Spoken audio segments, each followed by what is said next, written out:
Buenas tardes, a continuación hablaré sobre dos temas importantes en la microbiología y en el campo de la biotecnología, tanto para la identificación de células como para el aislamiento y producción de enzimas. Mi grupo está conformado por Andrea Tencio, Carol Fuentes, Valentina Gutiérrez, Luanis Pérez y mi persona Paula Insignares. Bueno, hablaré un poquito sobre el sumario. Los microorganismos productores de enzimas deben cumplir con unos métodos o procesos, los cuales se llevan a cabo para obtener un producto final. Estos métodos están ligados a la medición del crecimiento bacteriano, aislamiento de enzimas microbianas y a un proceso fermentativo. Bueno, para empezar a hablar específicamente de los temas, empezaré a hablar sobre los tipos de medición de crecimiento bacteriano. ¿Pero qué es el crecimiento bacteriano? El crecimiento bacteriano es un incremento del número de tanto células como poblaciones microbianas. Según Raúl Romero Cabello, en su libro llamado Microbiología y Parasitología Humana del 2007, nos menciona que existen dos conceptos para medir este crecimiento. Uno en el que pueda medir el número de células en un medio de cultivo y el otro es la densidad o el total del conjunto de una población bacteriana, que es lo mismo que nos menciona otro autor llamado Gerard Totora en su libro Introducción a la Microbiología del 2007. Menciona que existen dos diferentes métodos de medición, tanto la directa como la indirecta. Bueno, empezaré a hablar sobre los métodos directos. Bueno, los métodos directos se basan más que todo a la medida de la evolución del número de células vivas. Dentro de esos métodos directos encontramos el recuento en placa, que vendría siendo que cada célula que se origina o una colonia se origina, se puede determinar una célula viable, ¿sí? Y esto pues se informan por unidades formadoras de colonias. Pero a veces es un poco complicado porque algunas bacterias crecen en grumos, crecen en cadenas y es difícil contarlas. La ventaja es que esas células viables se pueden medir directamente, pero requiere también de mucho tiempo para el crecimiento. Este recuento en placa también requiere ciertos requerimientos para su cultivo, ciertos parámetros, que son, por ejemplo, las diluciones seriadas, que se define como esa concentración microbiana o la reducción periódica o paso a paso de la concentración microbiana que tiene el tubo, o sea, es la reducción de esta concentración. Por otro lado, está el método de vertido en placa, que es donde se inocula primero una suspensión microbiana en la placa y luego se vierte el agar fundido, pero tiene una desventaja, que el agar fundido puede matar algunos microorganismos. Y por último, pues encontramos lo que es la diseminación en placa, que es todo lo opuesto, es decir, primero se deja solidificar este agar en la caja de Petri y luego se agrega la suspensión de microorganismos y se extiende, ¿sí? También se puede agitar y bueno. Otro método directo es la filtración. Normalmente se utiliza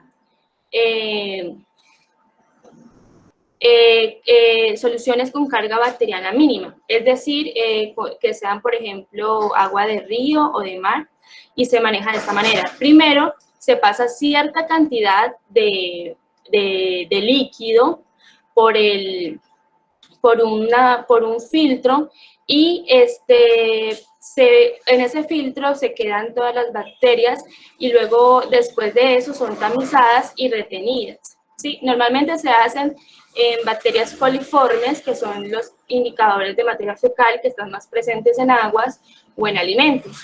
También tenemos como método directo el número más probable. Este método requiere la realización de una serie de diluciones en serie de la muestra de un cultivo, en un medio líquido adecuado para el crecimiento de dicho organismo y también a cierto tiempo. Entonces, luego de esto se inocula la muestra de esos tubos y pasado un tiempo se examina y se mira la turbidez, ¿sí? Si al pasar un tiempo los tubos no están turbios, significa que hay menos cantidad de microorganismos. Y por último, de los métodos directos, tenemos el recuento en microscopio directo, que se añade un volumen a una cámara. Por ejemplo, encontramos la de Petrov Hauser o Neubauer, y se le echa normalmente colorantes. Estas cámaras poseen unos cuadros, y por cuadros se cuentan cuántas células viables hay o cuántas células muertas pueden haber, y luego se saca un promedio. Bueno, la ventaja de este método es que no requiere una incubación. Bueno, ya para hablar un poquito de los métodos indirectos, encontramos primero la turbidimetría, que determina la turbidez de una suspensión bacteriana a través de un espectrofotómetro. Este espectrofotómetro pasa la luz a través de la suspensión bacteriana y mide la capacidad de las células de absorber la luz, y así también se puede determinar lo que es la concentración microbiana en el tubo. Por otro lado está la actividad metabólica, que se estudia según los productos metabólicos que algunos microorganismos pueden dar. Por ejemplo, si un microorganismo produce dióxido de carbono, ciertos ácidos por población, asumimos que es directamente proporcional a la cantidad de microorganismos que están en el cultivo. Y por último encontramos el peso seco, que normalmente se realizan tanto en mohos como en bacterias filamentosas. ¿Qué es lo que ocurre ahí? Nosotros cogemos los filamentos del hongo, por así decirlo, se filtran, se quitan todos los residuos que tengan los filamentos, se desecan en un horno y luego se pesan. Y esto ayuda a determinar la unidad de volumen en un determinado instante y en un cultivo. Bueno, ya con esto puedo concluir el tema y empezaré a hablar ahora sobre el aislamiento o ese bioproceso que ocurre con algunas enzimas microbianas. Bueno, como sabemos, la producción de las enzimas ha ayudado a procesos biotecnológicos, químicos y bioquímicos. La producción de estas enzimas siempre incluye una serie de procesos previos, como la describe la doctora María Castañeda en un informe para una cátedra biotecnológica de la Universidad Tecnológica Nacional. Esta cátedra se llama Enzimas de Interés Biotecnológico del 2019, en las cuales mencionan los procesos upstream, que comprende la selección, la preparación del microorganismo, la preparación del medio de cultivo o de las condiciones de fermentación, y los procesos downstream, que incluyen la purificación del producto o el tratamiento de los residuos de la fermentación.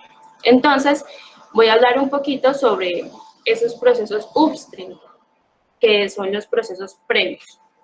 Bueno, como dije anteriormente, ahí en este proceso se prepara el inóculo. Normalmente se lleva a un matraz, y las enzimas normalmente se producen a partir de cultivos puros. Es importante mantener un stock, es decir, unas condiciones cultivables, ya sea, por ejemplo, de congelado o liofilinación, donde se añadirá previamente el bioreactor y luego se lleva a fermentación.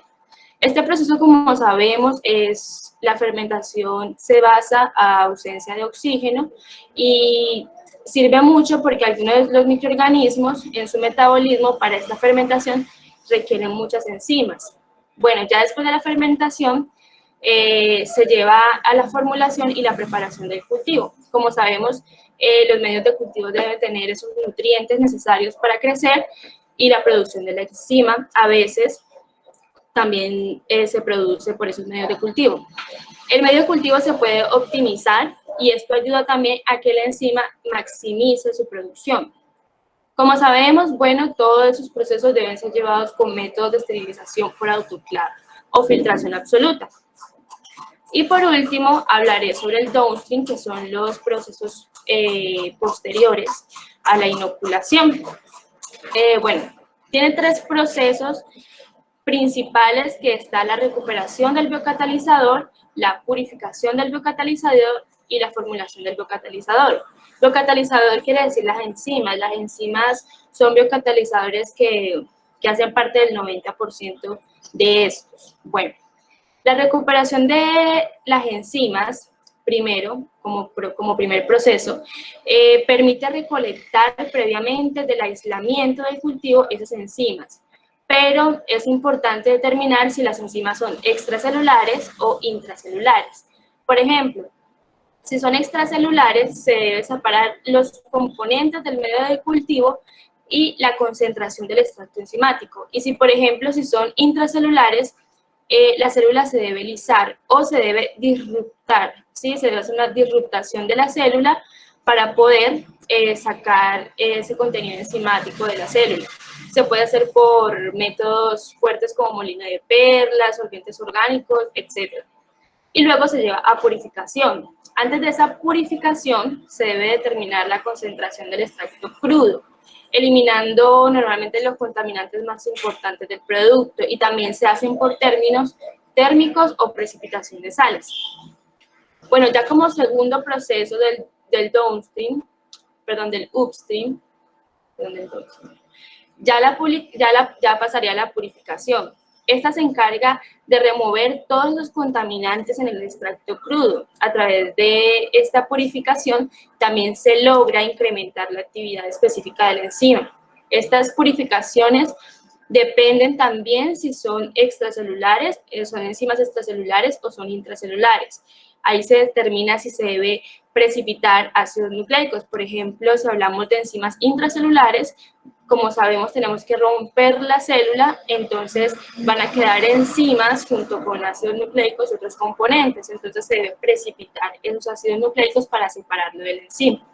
Ya luego de ser precipitados, se remueven y se incrementa la pureza con cromatografía. Luego se separan las proteínas y por último se cristaliza esa enzima de manera sólida, ¿sí? Se pasa de una manera sólida. Y obviamente también debe tener buenas condiciones para que éste se encuentre sobresaturada en el solvente. Y ya por último, en el proceso downstream está la formulación de la enzima. Esta logra estabilizar, estandarizar y hacer la presentación del producto según sus aplicaciones. Es decir, si por ejemplo la enzima puede ser sólida o puede ser líquida. Si por ejemplo es sólida, se le hacen procesos como por ejemplo el secado, ¿sí? Y normalmente son muy útiles, ¿sí? Y tienen muy buena conservación. Y pueden ser almacenadas a temperatura ambiente. En cambio, las líquidas se les agregan normalmente estabilizantes como la glucosa o la sacarosa para que ella mantenga su estructura líquida. Y luego se filtran los sólidos, se reduce la carga bacteriana, pero estas enzimas tienen una desventaja, que suelen ser susceptibles para la contaminación. O sea, son susceptibles porque se contaminan rápido con agentes microbianos y debe conservarse a refrigeración. Bueno, ya aquí termino el tema de las enzimas, de los microorganismos productores de enzimas. Aquí más abajo de nuestro artículo de divulgación tenemos las aplicaciones. Las aplicaciones y estudios, ¿sí? Entonces, les voy a leer un artículo que encontramos sobre la producción de enzimas de almidón y celulosa.